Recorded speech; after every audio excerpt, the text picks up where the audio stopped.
রামাপদ বাবু এই বেশ কয়েক মাস হয়েছে নিজের কন্যা সন্তানের বিয়ে দিয়েছেন। তিনি মধ্যবিত্ত একজন মানুষ, সাধারণ সাদামাটা জীবনযাপন করে।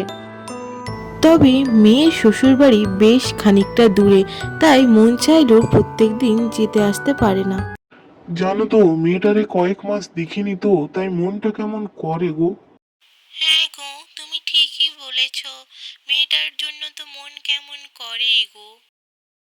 আচ্ছা, এমন করলে হয় না? আমরা মেয়ে জামাইকে একটু নেমন্তন্ন করে খাওয়াই না? বেশ ভালো হবে, বলো তো? হ্যাঁ হ্যাঁ হ্যাঁ, কথাটা তো মন্দ বলেনি।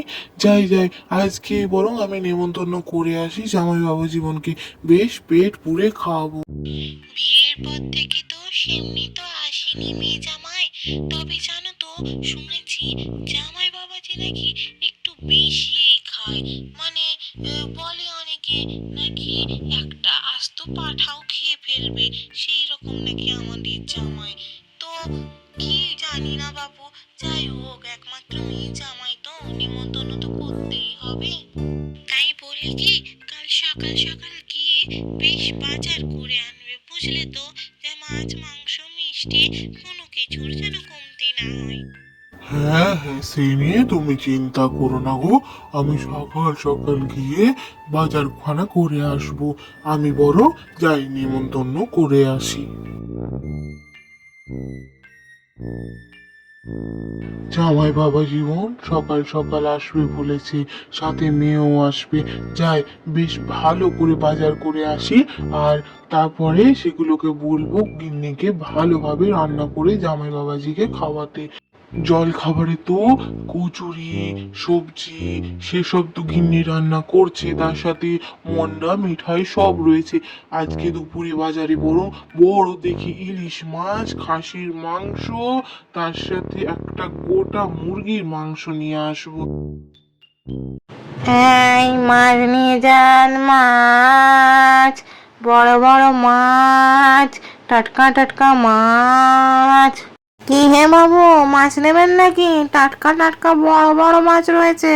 হ্যাঁ হ্যাঁ হ্যাঁ, মাছ নিতেই তো এসেছি, তবে টাটকা হবে তো? আর ইলিশ কত ধরে? একটু ভালো দর দেখে বড় দেখে দাও দেখি। রতনের মাঝে একদম চিন্তা করবেন না, বড় দেখে ইলিশটাই আপনাকে দেব। আর খেয়ে বলবেন দারুণ বলেছিলে রতন। হ্যাঁ হ্যাঁ হ্যাঁ, তাহলে এই বড় ইলিশটাই দিয়ে দাও বরং, আমি নিয়ে চলে যাই। বুঝলে তো রতন, আজ আমার জামাই আর মেয়ে আসবে, তাদের জন্য এই বড় দেখে ইলিশটা নিয়ে যাচ্ছি। স্বাদে কিন্তু ভালো হওয়া চাই, বেশ ভালো করে সর্ষে ইলিশ বানাবো ভাবছি, জানো তো। এইভাবে তিনি একে একে সমস্ত বাজারপত্র করে বাড়ির দিকে রওনা হলেন। তার বাজারে কোনো রকম কমতি ছিল না। কচি পাঁঠা থেকে শুরু করে খাসির মাংস, মুরগির মাংস, গলদা চিংড়ি, এক হাঁড়ি মিষ্টি সবই ছিল লিস্টে। কই গিন্নি, দেখো দেখো দেখো, বাজার করে এনেছি কত সব জিনিসপত্র, দেখো দেখো, কই এসো দেখো। বাবা, দরজা থেকে চিৎকার করছো কেন? কত সব জিনিসপত্র এনেছো? হ্যাঁ, এক থলি বাজার করেছো? কি কি এনেছো দেখি দেখি দেখি। বাহ বাহ বাহ। এই দেখো দেখো, কত সব এনেছি। আর ওসব রাখো, এগুলো গিয়ে দুপুরে রান্না করবে। তুমি বরং কচুরিটা আর তরকারিটা বানিয়ে রেখেছো তো, আমি গরম গরম রসগোল্লা এনে দিয়েছি, সেগুলো বরং তুমি দিয়ে দিও। আর হ্যাঁ, মাঝে এক ভালো করে না পোলট্রি মুরগির পকোড়া বানিয়ে দেবে তো, আমাদের জামাই মেয়েকে। বেশ সে পোলট্রি মুরগি নিয়ে এসেছি। রাস্তায় যে সে কি ভিড়, বাবারে বাবা, আসতে গিয়ে তো অবস্থাই খারাপ হয়ে গেল। কি জানি আপু, এত ভিড় কেন হয়েছিল আজ রাস্তায়। যাই হোক, রাস্তায় বসে বসে তো আমার খিদে পেয়ে গেছিল। মা, তোমরা ওর কথায় একদম কান দিও না। খেয়ে বেরিয়েছে 4খানা পরোটা, 4খানা লুচি আলুর দম, তারপর ওনার খিদে পেয়েছে। জামাই বাবাজির জন্য বেশ ভালোভাবে কষিয়ে কষিয়ে আলুর দম আর লুচিটা বানালাম। এখানে ভালো করে একটু পনিরের তরকারিটা করে দিই। আর তো গরম গরম মাংস বানাবো তারপরে। আর রয়েছে গরম গরম রসগোল্লা। বলি বাবা জীবন, জল খাবার তো তৈরি হয়ে গেছে, তুমি বরঞ্চ বসে পড়ো, গরম গরম খেতে দিয়ে দিই চারটি। অনেক তো বেলা হলো, না হলে দুপুরের খাবার তো খাবে কিভাবে? এই যে শাশুড়ি মা, আপনি একদম চিন্তা করবেন না, খাওয়ার জন্য আমি সব সময় তৈরি।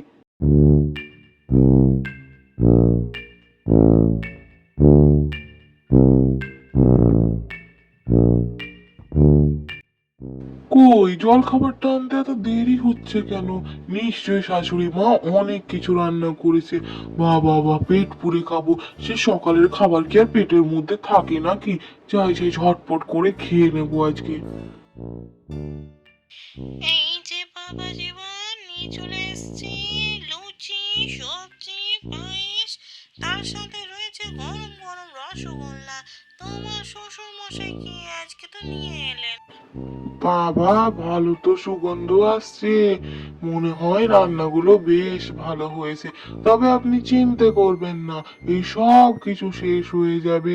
যদিও একটু কম পড়বে আমার ক্ষেত্রে, ঠিক আছে, আমি মানিয়ে নেব। বলছি শাশুড়ি মা, খেতে তো ভালো হয়েছে, আপনি বরং আরো 10খানা লুচি ভেজেই নিয়ে আসুন। আরে 20খানা লুচি ভাজলাম, এখনই শেষ করে দিল। আরো 10খানা চাই। যাই যাই করে বানিয়ে দি ঝটপট করে, না হলে তো আবার পেট খালি থাকবে।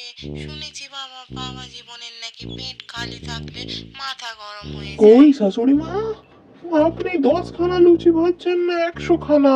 দিন দিন দিন, পেটের ইঁদুরটা তো ছটফট করছে, একটু জলদি বানিয়ে দিন দেখি। এই তো বাবা জীবন নিয়ে এসছি বাবা। এই তো নাও নাও নাও নাও, 10খানা না বাবা, আরো 20খানা লুচি ভেজেছি। তুমি খাও বাবা পেট ভরে। আর এই কালো জামগুলো তোমার শ্বশুর মশাই স্পেশাল করে তোমার জন্য বানিয়ে করাইছে। তুমি খাও ভালো করে বাবা। বলছি শ্বশুর মশাই, পেটখানা মোটামুটি ভাবে ভরেছে, কিন্তু দুপুরেও তো নাকি অনেক খাবার আছে, খেতে হবে। আমি বরং একটু বাইরে থেকে ঘুরে আসি। লোক লজ্জার ভয়ে বলতে পারলাম না, কিন্তু 40খানা লুচিতে মাত্র কি আমার পেট ভরে নাকি? যাই যাই, বাইরের কোনো দোকানে কিছু দেখতে পেলে কিনে বরং খাবো। হ্যাঁ হ্যাঁ হ্যাঁ, তাই করি। এই ভোলা, এই দেখ তো রামাপদ বাবুর জামাই মনে হচ্ছে, নতুন জামাই তো। হ্যাঁ, আরে আরে, রামাপদ বাবুর জামাই মনে হচ্ছে। আসুন আসুন আসুন, বসুন দেখি। তা এইদিকে কি মনে করে? বসুন বসুন, যাই সেইছেন যখন রামাপদ বাবুর জামাই মানে আমাদের গ্রামের জামাই। যাই হোক, খাবেন, খান খান, কি খাবেন বলুন। আমি তো তা কি আর খাবো, এই মাত্র তো জল খাবার খেয়ে এলাম, তা বেশি কিছু খেতে পারবো না। তা তাও আপনি কি বানাচ্ছেন দেখি দেখি? এই তো মনে হচ্ছে আপনি গরম গরম পকোড়া ভাজছেন। তা জামাই বাবা জীবন, কেমন লাগছে পকোড়াগুলো খেতে? হ্যাঁ, বেশ ভালো ভাজি, জানো তো আমার দোকানে বিশাল লাইন পড়ে। খাও খাও খাও, তুমি খাও, বরং পেট পুরে খাও। আর এর পয়সা তোমাকে দিতে হবে না, একটা জামাই মানুষ কতই বা তুমি খাবে। তা কাকা বাবু, আপনার দোকানের পকোড়াগুলো তো বেশ ভালো, দেন দেন দেন, আর এক প্লেট দেন দেখি। আর এক প্লেট? এই তো 10খানা প্লেট শেষ করলে বাবা। শেষ করে দিল রে, সব শেষ করে দিল, আমার দোকানে কিছু বাঁচালো না রে। একটা মানুষ হয়ে এত কি করে খেতে পারে রে বাবা? এর আমি দাম ওর শ্বশুরের কাছ থেকে নিয়ে ছাড়বো। কি খেতে পারে, এ তো সাক্ষাৎ রাক্ষস রে বাবা। আচ্ছা, আমি তো তেমন কিছু খেলাম না, মাত্র 10 প্লেট পকোড়া খেয়েছি, তাতে উনি এত চিৎকার কেন করছিলেন?